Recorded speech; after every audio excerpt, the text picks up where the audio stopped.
जी बताइए क्या मसला है। ये आपकी फाइल मेरे पास है। डॉक्टर साहब मुझे पेशाब कर दिया, इतनी को तकलीफ है ना कि चीखें निकलती हैं मेरी चीखें। मैं आपको किस तरह बताऊं, खुदा का वास्ता है मुझे कोई ट्रीटमेंट दे दे, मैं मर चली हूँ। I have been going to the washroom so many times कि मेरी फैमिली को ये लगता है कि शायद मैंने अंदर वॉशरूम के अंदर कोई गार खोदनी शुरू कर दिया। मतलब I am sick of it. Oh that sounds bad. आपने मुझे जो सिम्टम्स बताए हैं और जो आपकी यूरिन की रिपोर्ट मेरे सामने है, उससे तो यही लग रहा है कि आपको यूटीआई हुआ है, जिसको आम जबान में हम पेशाब का या पेशाब की नाली का इन्फेक्शन कहते हैं। मैं आपको एंटीबायोटिक्स प्रिस्क्राइब कर देती हूँ। इंशाल्लाह 2-3 दिन में आप काफ़ी बेहतर महसूस करना शुरू कर देंगी। But I been regularly taking ये जो क्रैनबेरी जूस है वो भी, फिर भी ये ठीक क्यों नहीं हो रहा? ये असल में क्रैनबेरी जूस जो है ना, वो इस बीमारी का इलाज नहीं है। वो सिर्फ चंद अलामात को थोड़े अरसे के लिए बेहतर कर देता है। अच्छा, इन्फेक्शन बेसिकली होता तो जरासीम की वजह से है। अब जब आप ये जूस पीना शुरू कर देते हैं तो कुछ अलामात इस बीमारी की हैं जो कम हो जाती हैं पहले की निस्बत, तो आपको लगता है कि आप बेहतर हो रहे हैं, जबकि जो असल वजह है बीमारी की वो वहीं की वहीं रहती है, बल्कि ये जरासीम मल्टीप्लाई करना शुरू कर देते हैं। क्योंकि अलामात तो है नहीं तो हम ट्रीट करना छोड़ देते हैं। इसलिए एंटीबायोटिक जो है वो लाजमी है इस बीमारी को ठीक करने के लिए, और वो आपको लेनी पड़ेगी, उसके बगैर आप ठीक नहीं होंगे। पर ये जो आपने लिखा है इसी तरह के नाम की कोई दवाई तो मैं पहले भी ले चुकी हूँ। आई मीन यही उसके अंदर भी था, केमिकल जो नीचे लिखा होता है ना उसके दवाई के, यही दवाई थी आई गेस। जी बिल्कुल, आपने यकीनन इससे मिलते जुलते नाम की या इसी एक्टिव इंग्रेडिएंट की, यानी कि जो मेन इसमें केमिकल है उसकी कोई दवाई पहले इस्तेमाल की होगी। लेकिन जैसे कपड़ों में चीज़ों में ब्रांड्स होते हैं, वैसे दवाइयों में भी ब्रांड होते हैं। ये जो मैंने आपको लिख के दिया है ये ओरिजिनल ब्रांड की दवाई है। जैसे अभी आपने इतना प्यारा सूट पहना हुआ है, लेकिन बिल्कुल इसी तरह का देखने वाला सूट मैंने लिबर्टी में पीछे दुपट्टा गली में कोई 600 रुपये का बिकते हुए देखा है। ओह माय गॉड, इस जोड़े की कॉपी? नो वे। हाँ डॉक्टर साहब 600 का, ये हाथ तो लगा के देखें जरा, इतना नरम है ये तो, उसकी तो क्वालिटी वैसी नहीं होती। इतने खुरदरे कपड़े होते हैं वो, उस तरह के तो पहन के मुझे फौरन एलर्जी बन जाती है। मैंने तो नहीं कभी वो वाले लिए जो कापियाँ शापियाँ मिलती हैं बाजारों में। एग्जैक्टली यही मैं भी कह रही हूँ कि जो क्वालिटी इसकी है वो उसकी तो सारी बातें नहीं थी, हालांकि नाम भी इसी ब्रांड से मिलता जुलता था। इसी तरह जब दवाइयाँ, जो ब्रांडेड दवाइयाँ आती हैं उनकी भी कॉपीज आगे आ जाती हैं।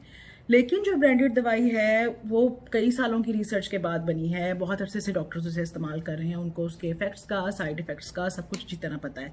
इसलिए हम हमेशा पेशेंट्स को कहते हैं कि बी ओरिजिनल, यानी कि ओरिजिनल दवाई इस्तेमाल करें जो ब्रांड की दवाई है, ताकि आपको उसका मैक्सिमम फ़ायदा हो।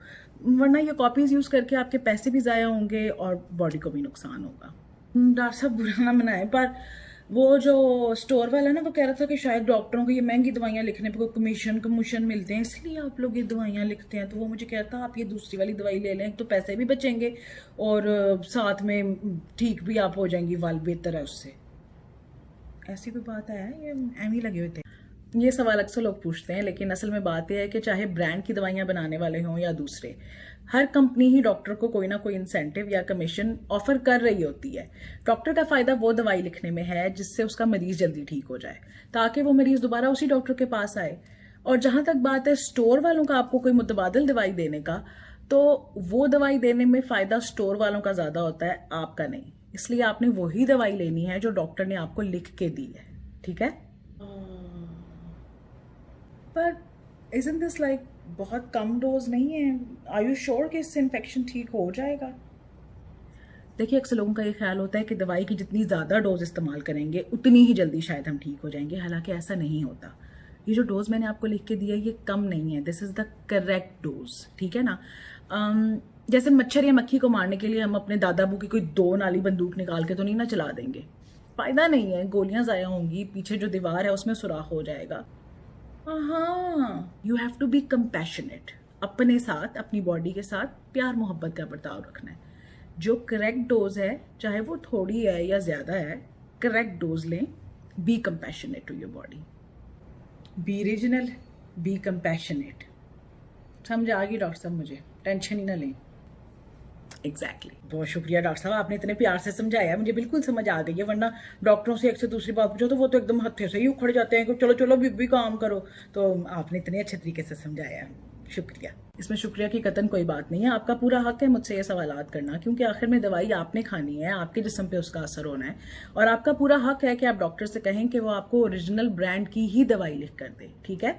और जो भी आपके सवालात हों उनके जवाब देना मेरा फ़र्ज़ है, तो इसलिए आपने बिल्कुल नहीं घबराना इस बात से। हाँ, आपके मरीज़ भी मैंने देखा कोई इतने ख़ास नहीं है, शायद आपने नवा नवा काम शुरू किया तो इसलिए आपके पास टाइम भी बहुत है।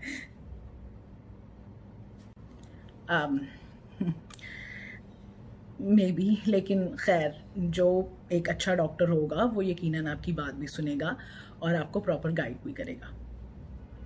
बहुत बहुत शुक्रिया। मैं आज ही दवाई स्टार्ट करती हूँ, आप टेंशन ना लें, बस मेरी ये तकलीफ ठीक हो जाए। मेरी ज़िंदगी ज़ाब हो गई है, मैं आज ही शुरू करती हूँ। बाकी आपने हाइजीन का ख्याल रखना है, जब भी वॉशरूम जाना है अपने आप को अच्छी तरह पानी के साथ वॉश करें, कोशिश करें जिस्म को ड्राई रखें, रेशमी कपड़े इस्तेमाल ना करें, पानी ज़्यादा पिएं, वही जो रेगुलर बातें हैं।